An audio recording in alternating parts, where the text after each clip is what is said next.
বাড়িতে এই রকম ধরনের কোনো রেসিপি রান্না হলে বন্ধুরা বড় বা ছোট সবারই মুখে দারুণ একটা হাসি ফুটে ওঠে।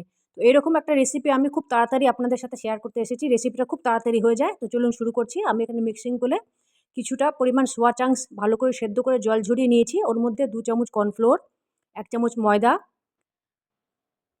গোলমরিচ গুঁড়ো, চিলি ফ্লেক্স, একটুখানি সোয়া সস, তারপরে নুন, একটুখানি টেস্টের জন্য মিষ্টি মানে চিনি। চিনিটা এখানে অপশনাল, দিলে দিতে পারেন, ভালো টেস্ট হয় দিলে। আর কিছুটা কুচনো এখানে রসুন দিয়ে দিয়েছি। তারপর সব উপকরণগুলোকে খুব ভালো করে মেখে নিতে হবে। তো আমি এখানে মেখে নিয়েছি, তারপরে কিছুক্ষণ রেস্টে রেখে দিয়েছি। এখানে কড়াইতে আমি সর্ষের তেল দিয়ে দিয়েছি। এই তেলটা আপনারা সাদা মানে এই কড়াইতে সাদা তেলও ইউজ করে রান্না করতে পারেন। তো এখানে তেলটা আমি ৪ চামচ দিয়েছি। এর মধ্যে সোয়া চাংসগুলো, মেরিনেটেড সোয়া চাংসগুলো দিয়ে খুব ভালো করে আমি নিবু আছে মানে লো টু মিডিয়াম আছে হালকা করে গোল্ডেন হওয়া পর্যন্ত ভেজে নিয়েছি। দেখুন বন্ধুরা, খুব ভালো করে ভাজা হয়ে গেছে। এটা সমানে নাড়তে হবে। তো এরই মধ্যে এই সয়াবিনগুলো এখানে তোলার দরকার নেই কড়াই থেকে। ওরই মধ্যে কিছুটা ডাইসড টমেটো, কুচনো রসুন আর ডাইসড পেঁয়াজ এখানে দিয়ে দিয়েছি।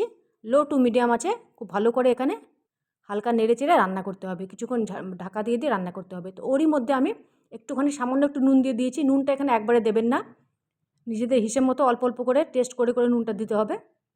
তো এখানে নুন দিয়ে নাড়াচাড়া করে একটুখানি আমি ঢাকা দিয়ে দিলাম যতক্ষণ না পেঁয়াজ আর টমেটোটা সফট হয়ে যায় আর রসুনটা সফট হয়ে যায়। ওরই মধ্যে এখানে আমি হাফ চামচ গ্রেটেড জিঞ্জার বা আদা এখানে দিয়ে দিয়েছি। তারপরে খুব ভালো করে এটাকে নাড়াচাড়া করতে হবে। দেখুন খুব সফট হয়ে গেছে, সমস্ত জিনিসটাই খুব সফট হয়ে গেছে। তো আরও একটুখানি আমি এটা মানে ভালো রান্নার জন্য আরও একটুখানি আমি ঢাকা দিয়ে দিয়েছি। ওই মিক্সিং বলেই মানে যেখানে আমি সয়াবিনটা ম্যারিনেট করেছিলাম ওখানে আমি ২ চামচের মতো, দেখুন এখানে পরিমাণ ২ চামচ আছে, ২ চামচের মতো আমি এখানে চিলি মশলা, এখানে ইনস্ট্যান্ট চিলি মশলা যেটা মার্কেটে পাওয়া যায় সেটা আমি দিয়ে দিয়েছি। তার মধ্যে কিছুটা পরিমাণ জল দিয়ে মানে হাফ কাপের মতো জল দিয়ে এখানে বা ৪ চামচের মতো জল দিয়ে ভালো করে একটা ঘোল তৈরি করে নিয়েছি। এরপর সয়াবিনটার কড়াই থেকে ঢাকনাটা সরিয়ে দেখুন বন্ধুরা খুব ভালোভাবে সফট হয়ে গেছে সমস্ত কিছু। ওই ঘোলটা দিয়ে দিলাম আর তার সঙ্গে আরও কিছুটা হাফ কাপের মতো জল এখানে দিয়ে দিলাম। এসব প্রসেসটা একটুখানি লো টু মিডিয়াম আঁচে করতে হবে। এর মধ্যে একটু সোয়া সস দিলাম, তার মধ্যে চিলি ফ্লেক্স দিলাম, মিষ্টি আবারও দিলাম মানে চিনি আবারও দিলাম ভালো টেস্টের জন্য। তো খুব ভালো করে নাড়াচাড়া করতে হবে। আজকের রেসিপিটা বন্ধুরা যদি আপনাদের আমার ভালো লেগে থাকে তাহলে বাড়িতে অতি অবশ্যই বানাবেন, কমেন্টে জানাবেন কেমন হয়েছে। এবং যদি আমার রেসিপি ভিডিও আপনাদের ভালো লেগে থাকে তাহলে আমার রেসিপি ভিডিওকে লাইক শেয়ার করবেন, আমার চ্যানেলকে সাবস্ক্রাইব করবেন। তখন আমি আরও একটুখানি এই সমস্ত কিছু একটু মানে ভালো করে রান্নার জন্য আরও একটুখানি মানে ঢাকা দিয়ে দিয়েছিলাম। দেখুন খুব সুন্দর করে ফুটে গেছে এবং এটা তৈরিও হয়ে গেছে। এবার আমি এটা আরও একটু ভালো করে নাড়াচাড়া করে এবার প্লেটিং করে নেব। বন্ধুরা এই রেসিপিটা আপনারা পুরো ফ্যামিলির সাথে খুব ভালো করে এনজয় করতে পারবেন।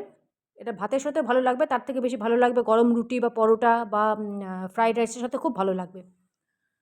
তো আজকের মতো এতটাই। আবার নেক্সট পর্বে নতুন কিছু নিয়ে আপনাদের সাথে আবার দেখা হবে। ততক্ষণে খুব ভালো থাকবেন, সুস্থ থাকবেন এবং অতি অবশ্যই এই রেসিপিটা বাড়িতে বানিয়ে ফ্যামিলির সাথে এনজয় করবেন।